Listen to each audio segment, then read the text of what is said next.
Powered by the Montana Television Network. Montana This Morning continues on Montana's News Leader. He rose to fame as Stormy Daniels' lawyer, but now he may be in some legal hot water of his own. I'm Tom Hansen, and I'll tell you all about Michael Avenatti's latest controversy. Emergency services are preparing to keep the city of Bozeman safe this winter season. I'm Emma Hamilton reporting from Bozeman, and I'll tell you what they're doing to prepare coming up next. Good morning to you. Welcome to your Thursday. I'm Missy O'Malley with Chet Lehman. Matt Elwell's forecast is coming up in a moment. Our top story for you now. Stormy Daniels' lawyer, Michael Avenatti, is back in the headlines. This time potentially facing his own legal issues over an alleged domestic violence incident. CBS's Tom Hansen reports this morning from New York. Is there a restraining order against you, Michael? Lawyer Michael Avenatti appeared tight-lipped as he emerged from police custody in Los Angeles Wednesday afternoon, not taking any questions from reporters. I'm going to make this very brief and very succinct. In his first public statement after being arrested on suspicion of felony domestic violence, his message was clear. I have never struck a woman. I never will strike a woman. I have been an advocate for women's rights my entire career. The arrest stemmed from an incident involving a woman who officials say had visible injuries. Investigators didn't disclose any more information about Avenatti, who took on Mr. Trump and his former personal lawyer Michael Cohen in court on behalf of porn star Stormy Daniels. I am a father to two beautiful, smart daughters. I would never disrespect them by touching a woman inappropriately or striking a woman. Avenatti, who's exploring a presidential bid for 2020, posted a $50,000 bail bond for his release. The Vermont Democratic Party has canceled appearances he was scheduled to make in the state this week. Tom Hansen, CBS News, New York. Now, according to online booking records, Avenatti is slated to make his first court appearance on December 5th. So that's a story we'll continue to follow. Of course. Yep. Switching gears to the weather, like we said a moment ago, a little bit warmer, or I should say not as chilly start to the day that we've seen. A little lack of heat, but not quite as much. Yes. Right. Yeah. Temperatures still very cool out toward West Yellowstone, 7 degrees. Most of us are holding near the freezing mark this morning. This is actually pretty good news for the afternoon. That means that our temperatures should really warm up quickly through the mid-morning, daytime highs into the 40s. Really setting the stage for kind of a messy Friday, though. We'll talk more about the timing, what your expectations should be for your drive home from work tomorrow. All that coming up in just a few minutes. Thank you, Matt. We switch gears to the Golden State now. Firefighters knew from the start that California's Camp Fire could be catastrophic. Yeah, this is pretty spectacular. That, according to dispatch calls they made right after that blaze broke out last week. Chuck Clifford has more. We have eyes on the vegetation fire. Early on the morning of November 8th, multiple fire crews were dispatched to investigate reports of a wildfire near the small town of Pulgent. Almost immediately, it became clear the blaze could become a big problem. This has got potential for a major incident. I'm going to have 2176 go down into the community of Pulgent and evacuate it. Pushed by strong winds, the fire spread rapidly westward. Responding fire crews struggled to reach the flames. More evacuations were put in place. Evacuation orders already in place in Paradise. Within hours, the fire reached Paradise. The roadways out of the area became clogged with cars as people fled the advancing wildfire. It's all blocked every direction. Right now we're pulling people out of their cars. We're going to put them into the Walmart. They're trapped on Hoffman Road with multiple residences taking refuge in a creek. The report of a possible entrapment. RP advising they cannot evacuate due to fire. Civilians being overrun by fire. They're having to shelter in place. The fire moved so quickly that in several cases, even firefighters couldn't escape it. I've got a firefighter with smoke inhalation. I am transporting code 3 to Orville Hospital. We're about to get overrun here on Billy and Skyway.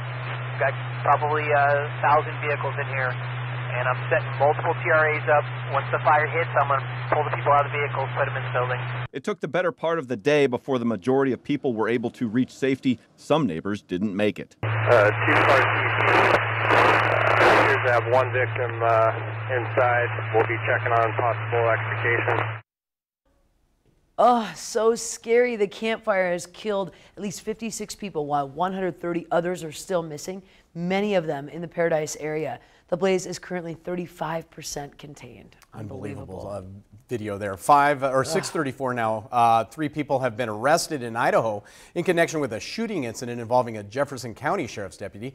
MTN's Jonathan Ambarian tells us more about what led up to that confrontation. The Jefferson County Sheriff's Office announced the arrests around 3 o'clock Wednesday afternoon on Facebook. Sheriff Craig Doolittle said the suspects were taken into custody without incident at a casino in the Blackfoot, Idaho area. He said they were not in the same vehicle they had been in the previous day. The incident began just before 3:30 Tuesday afternoon on Interstate 15 between Montana City and Clancy. Doolittle said a deputy tried to pull over a blue Chrysler 300 that was driving erratically, drifting over the line and keeping its blinker on. Authorities say the car didn't stop, and someone fired multiple shots at the deputy. Doolittle said the shots broke the patrol vehicle's windshield and dented the hood, but the deputy wasn't injured. The suspect's vehicle fled at high speed north on Interstate 15. The Lewis and Clark County Sheriff's Office reported it was later seen heading east on Canyon Ferry Road. Leaders believed 3 men were inside. Doolittle said Wednesday his office was continuing to investigate the incident. All the cases are important to us and we want them all solved quickly, but anytime somebody gets shot at, it's a serious crime and it deserves everybody's cooperation and attention. He thanked everyone who assisted them during the search. Not only all the other agencies that helped, our surrounding agencies, out-of-state agencies, federal agencies, but yeah, also the public and all the tips we got and all of the information they called into us, the information in the comments they left on our Facebook page, they are greatly appreciated and they were a big help. In Helena, Jonathan Ambarian, MTN News. Now, Jonathan tells us the 3 people arrested in Idaho were taken without incident. They have not yet been identified. And the Madison County Sheriff's Office has identified a hunter that was accidentally shot and killed earlier this month. 50-year-old Michael Drexler of Billings died on November 2nd after he was accidentally shot by a member of his own hunting party. They were elk hunting near Wigwam Creek, south of Virginia City. The case is still under investigation, but officials do not suspect anything suspicious. And the Powell County Sheriff's Office says a man died Wednesday morning while hunting with a friend at a game range near Ovando. About 9 o'clock in the morning, the 2 were in an area just off Highway 200 when the victim suddenly collapsed. Friend tried to revive him. Powell County coroner was sent to the scene. No further information has been released. That case still remains under investigation. And a Belgrade woman was arrested on Tuesday after stealing a state-owned vehicle from the Law and Justice Center in Bozeman. 41-year-old Krista Michael appeared in Gallatin County Justice Court on charges of felony theft. Her bail was set at $25,000. Michael is currently on probation for criminal possession of dangerous drugs. Her next court appearance is scheduled for December 7th. And a Bozeman doctor says there is no need for the community to become alarmed because of a case of acute flaccid myelitis, which had been confirmed here in Gallatin County. It's a very rare neurological disorder that was first identified in 2014. Most cases have been found in children, but the Gallatin County case is an adult. Doctors aren't positive of the cause of this disorder, and symptoms include weakness or numbness in the legs or arms. It often comes on slowly with flu-like symptoms. We are talking a very small number of people that are even susceptible to this in the general population. You know, if you think about the numbers, we have less than 1,000 cases in 4 years nationwide. We're trying to understand this illness. We just so happen to have somebody who had the perfect storm to where they had exposure to a virus. Theoretically, again, we're not even sure if that's what's causing all these cases. And they just so happened to contract this. And it was Now, Dr. Popwell says to continue to stay away from people who are ill, continue to wash your hands. Currently, most treatments for the disorder are supportive care.